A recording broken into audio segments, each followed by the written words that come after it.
बहुत अच्छी internships offer करता है। आप में से जितने लोग अपनी छुट्टियों में वहाँ पे जाना चाहते हैं, ये मैं आपको 5 साल का प्लान दे दूँगा। हर बार हर दफ़ा की ब्रेक में जो 10-15 दिन आपको मिलेंगे, आपने फाइनल ईयर तक ये सारा स्पेक्ट्रम कवर करना है and I am always there to support. Fine, तो आपके वॉलंटियर वर्क आना चाहिए, आपका इंटर्नशिप्स आनी चाहिए, फिर शौकत खान भी ऑफ़र करता है, आगा खान भी ऑफ़र करता है, शिफा भी ऑफ़र करता है, वो आप फाइनल ईयर 4th ईयर के करीब चलेगा। पहले आप अपने शहर के अंदर की सारी एक्सप्लोर करें। आप अगर आउट स्टेशन हैं और छुट्टियों में आप अपने घर जाते हैं, हॉस्टलाइट हैं, तो आपके शहर में जो सबसे अच्छा इदारा है, आप वहाँ की इंटर्नशिप अप्लाई करें। But do not waste your summer. You are not arm students, you are future doctors. Train and groom yourself, readily available for any kind of emergency. 1122 में आप इंटर्नशिप लें। आपको पता है वो बड़ी प्यारी ऑफर करते हैं। आप वहाँ का वॉलंटियर बने, वो 3 दिन आपको अपने साथ रखते हैं। आप उनके साथ इमरजेंसी कॉल्स पर जाते हैं, आप CPR करवाते हैं and it is open for every citizen. Do you know that? चिल्लू भर पानी है। आप 112 में अप्लाई करें, but always move in group, particularly for girls. मैं नहीं चाहती किसी किस्म का कोई मिसहैप हो। हम सबको पता है कि यहाँ पे ग्रुप्स बैठे हुए हैं बाहर, या आप अपना ग्रुप ऐसा बनाएं कि बॉयज़ और गर्ल्स मिलकर ग्रुप बना लें। ये होता है कि बॉयज़ के साथ होने से वी फील मोर स्ट्रेंथन, क्योंकि अब हम देखें यहाँ पे मैं आप लोगों को जेंडर बेस्ड लेक्चर नहीं दे रही। मेरे सामने सब फ्यूचर डॉक्टर्स हैं, लेकिन जब हमने कम्युनिटी में मूव करना है, और बॉयज़ को भी ये पता होना चाहिए, हमारे वक्त में हमारे साथ जो क्लास फेलोज होते थे, they were very protective, honestly speaking. So अगर बॉयज़ की स्ट्रेंथ भी ज़्यादा होती थी, और वो बड़ी खूबसूरती से इस तरह के सेशंस और इवेंट्स भी प्लान किया करते थे, जहाँ पे गर्ल्स को हम मूव फ्रीली कर रही होती थी, but they kind of design those things and visits जिसमें वो बड़े अच्छे प्रोटेक्टिव रोल में होते थे और कोई जुर्रत नहीं करता था बदलने की। तो बजाय इस चीज़ के कि आप ख़वातीन अकेली उठ के चली जाएँ, मेक मिक्स ग्रुप्स, ठीक है? कम से कम 2 लड़के एक ग्रुप में लाजमी डालो जो वो इंटर्नशिप करें, चाहे वॉलंटियर करें। तो ये मेरा आप सब लोगों को एक हम्बल मैसेज है, वी आर अ फैमिली, और हमने फैमिली की तरह बड़े होना है। हमारे आपस के कोई डिफरेंसेस नहीं है। ये सब अगर फीमेल्स हैं और हमें अपनी सोसाइटी का पता है, तो बॉयज़ को यहाँ पे अलर्ट रहना चाहिए। फाइन, जब आप उनके साथ जाओगे, ग्रुप्स में मूव करोगे, तो आपने इन चीज़ों का भी ख्याल रखना है और एक ग्रेस के साथ जाना। आप सबकी ड्रेसिंग बहुत अच्छी होनी चाहिए, वाइट कोट्स हमेशा होने चाहिए, लड़कियाँ ओवर मेकअप करके नहीं जाएं, और ये आपको खुद पता होना चाहिए, लड़कों को ना बताना। सही है? हमारी ग्रेस मेकअप, लिपस्टिक और फैशन में नहीं है। I am a doctor and I should be a doctor in a graceful way, कि सामने देखने वाले को पता चले कि ये कोई आम बंदी नहीं है, और she is not a free meal. के sometimes we invite other people कि भी आ जाओ। मैं तो अब ये टिकटॉकर्स क्या करते हैं, अनफॉर्चुनेटली जो बच्चियाँ वहाँ पे कर रही हैं, it's an open invitation to all, isn't it? It is so and highly disgraceful. आपने वैसा कुछ भी नहीं किया। अगर आप स्कार्फ लेती हैं, स्कार्फ को इतने खूबसूरत अंदाज में आप बंद करेंगी, प्लग करेंगी।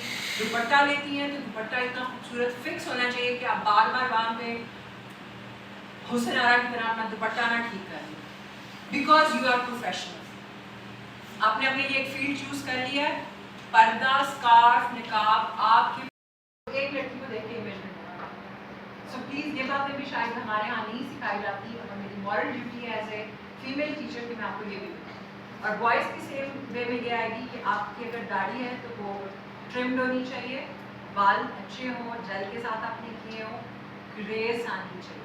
उन्हें नहीं पता आप सेकेंड ईयर के student, they would treat you as a doctor. तो आपकी चाल में, आपके आने जाने में एक रिस्पेक्ट, एक लीड रोल हम आपको देंगे, क्योंकि आप गर्ल्स के बैच को साथ लेके चल रहे हो। Try to be in the front, deal with the people and move as a. के 1-2 सेंटेंस हैं बहुत अच्छे हैं, आप क्यों नहीं कर सकते? इसमें कोई हद तक नहीं है। हम सेकेंड ईयर के स्टूडेंट्स हैं, हमने एनाटॉमी पढ़ ली है, and we want to know more about application of anatomical knowledge, and we are here to learn, and you should go. ठीक है?